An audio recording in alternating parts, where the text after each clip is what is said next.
Hello students, आज हम thermal engineering subject में आइडियल गैस चैप्टर स्टार्ट करने वाले हैं। तो सबसे पहले हम जानेंगे कि आइडियल गैस क्या होता है, लेकिन उससे पहले हमें यह जानना होगा कि गैस क्या होता है। What is gas? ठीक है, एक तो लाइक और शेयर ठोक दीजिए, महाकाल का दबा के लाइक और शेयर ठोक दीजिए, 5000 लौटे दिख जाना चाहिए। हम जानते हैं कि किसी भी सब्सटेंस का, किसी भी मटेरियल का 3 स्टेट होता है, सॉलिड, लिक्विड, गैस। गैस क्या होता है? तो जब किसी मटेरियल को हीट करते हैं, गर्म करते हैं, तो वो पिघलकर लिक्विड बन जाता है। उसको और ज्यादा गर्म करते हैं तो वो एवापोरेट होकर गैस बन जाता है। यानी कि जब किसी मैटर का कंप्लीटली एवापोरेशन हो जाता है, उसका वाष्पन हो जाता है, तो वह जिस स्टेट में पहुंच जाता है उस स्टेट को गैस कहा जाता है।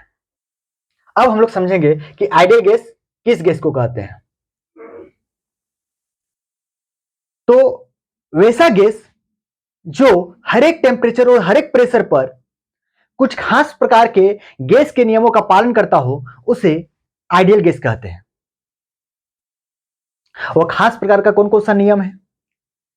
जैसे कि बॉयल्स लॉ, चार्ल्स लॉ और गे-लुसैक्स लॉ। जब इन नियमों का पालन कोई भी गैस हर एक टेम्परेचर और हर एक प्रेशर पर करता है, तो उस गैस को आइडियल गैस कहा जाता है। चूंकि कोई भी गैस इन तीनों नियमों का पालन हर एक टेम्परेचर और हर एक प्रेशर पर नहीं कर पाता है, इसलिए कोई भी गैस आइडियल गैस नहीं होता है। यानी कि आइडियल गैस का कॉन्सेप्ट पूरा तरह से हाइपोथेटिकल है, मतलब काल्पनिक है। कोई भी गैस पूरी तरह से आइडियल नहीं होता है। लेकिन कुछ गैस ऐसा भी है जो टेम्परेचर और प्रेशर के कुछ लिमिट तक, कुछ रेंज तक इन नियमों का पालन करता है। उन्हें हम आइडियल गैस मान सकते हैं, लेकिन हम उसे पूरी तरह आइडियल गैस नहीं बोलेंगे, लेकिन हम उसे मान सकते हैं कि वो आइडियल गैस जैसा बिहेव करता है कुछ टेम्परेचर और कुछ प्रेशर पर। वो कौन कौन सा गैस है?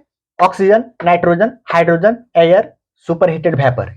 ये सबको हम आइडियल गैस मान सकते हैं। एक्चुअल में ये आइडियल गैस नहीं है, क्योंकि हर एक टेम्परेचर और हर एक प्रेशर पर ये उन नियमों का पालन नहीं करता है। लेकिन कुछ टेम्परेचर और कुछ प्रेशर पर चूंकि उन नियमों का पालन करता है, तो हम इसे आइडियल गैस मान सकते हैं। आइडियल गैस होने के लिए कुछ एजम्पशन किया गया है, कुछ कल्पना किया गया है कि आइडियल गैस में यह सब होना चाहिए। Ideal gas consist of large number of identical molecule. यानी कि एक आइडियल गैस में लार्ज नंबर ऑफ मॉलिक्यूल होना चाहिए और सारे के सारे मॉलिक्यूल आइडेंटिकल होने चाहिए, मतलब एक जैसे होने चाहिए। Large number of identical molecules होने चाहिए। दूसरा है molecular size is negligible compare to distance between molecules. यानी कि एक आइडियल गैस के दो मॉलिक्यूल्स के बीच में जो डिस्टेंस होता है, जो गैप होता है, उस गैप की तुलना में मॉलिक्यूल का साइज बहुत ही कम होना चाहिए। मॉलिक्यूल का साइज यानी कि मॉलिक्यूल का रेडियस, उसका डायमीटर बहुत ही कम होना चाहिए उस गैप की तुलना में। इतना कम होना चाहिए, मॉलिक्यूल का साइज, मॉलिक्यूल का डायमीटर, मॉलिक्यूल का रेडियस इतना कम होना चाहिए कि मॉलिक्यूल के साइज को हम नेग्लिजिबल मान सकते हैं। तो मॉलिक्यूल का साइज नेग्लिजिबल होना चाहिए as compare to distance between molecules. तीसरा है molecular speed and directions are distributed randomly. यानी कि एक आइडियल गैस का मॉलिक्यूल किसी भी स्पीड के साथ किसी भी डायरेक्शन में मूव करना चाहिए। चौथा है there are no attractive forces between the molecules. यानी कि एक आइडियल गैस के दो मॉलिक्यूल के बीच में कोई भी इंटरमॉलिक्यूलर अट्रैक्शन फोर्स नहीं लगना चाहिए। यानी कि उसमें इंटरमॉलिक्यूलर अट्रैक्शन फोर्स नहीं होना चाहिए। पांचवा है all collision are perfectly elastic and instantaneous. यानी कि जब आइडियल गैस के दो मॉलिक्यूल के बीच में कोलिजन होगा, तो वह कोलिजन इलास्टिक होना चाहिए और इंस्टेंटेनियस होना चाहिए। इलास्टिक कोलिजन कहने का मतलब जैसे ही टकराएगा, टकराने के बाद बाउंस हो जाना चाहिए। मॉलिक्यूल के टकराने के बाद मॉलिक्यूल एक दूसरे से फिर बाउंस हो जाना चाहिए। ऐसा नहीं कि दोनों मॉलिक्यूल टकराया, टकराने के बाद चिपक गया या डिफॉर्म हो गया। तो इस तरह के कोलिजन को इनइलास्टिक कोलिजन बोलेंगे। लेकिन जब बाउंस कर जाता है, जब दो मॉलिक्यूल टकराता है और फिर बाउंस कर जाता है, तो उसमें कोई भी मोमेंटम का लॉस नहीं होता है, काइनेटिक एनर्जी का लॉस नहीं होता है। तो इस तरह के कॉलिजन को हम लोग इलास्टिक कॉलिजन बोलेंगे। लेकिन जब टकराने के बाद जुड़ जाएगा, चिपक जाएगा, डिफॉर्म हो जाएगा, तो इस तरह के कॉलिजन को इन इलास्टिक कॉलिजन बोलते हैं। और इस तरह के इन इलास्टिक कॉलिजन में मोमेंटम और काइनेटिक एनर्जी का लॉस हो जाता है। तो ये सब आइडियल गैस में एजम्पशन किया गया है, ये सब कल्पना किया गया है। अब नेक्स्ट है रियल गैस क्या होता है।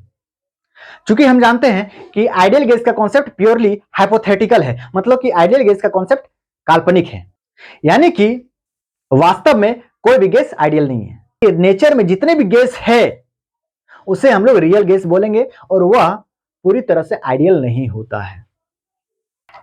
चूंकि कोई भी गैस पूरी तरह से गैस के नियमों का पालन हर एक टेम्परेचर और हर एक प्रेशर पर नहीं करता है, यानी कि कोई भी गैस आइडियल नहीं होता है। अर्थात इस नेचर में आइडियल गैस एग्जिस्ट नहीं करता है। नेचर में जो भी गैस एग्जिस्ट करता है उसे हम लोग रियल गैस कहते हैं।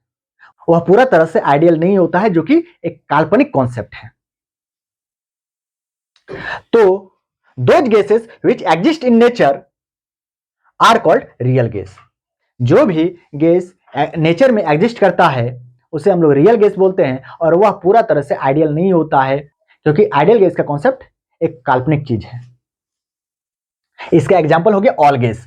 जितना भी गैस हम लोग जानते हैं सब क्या है, रियल गैस है।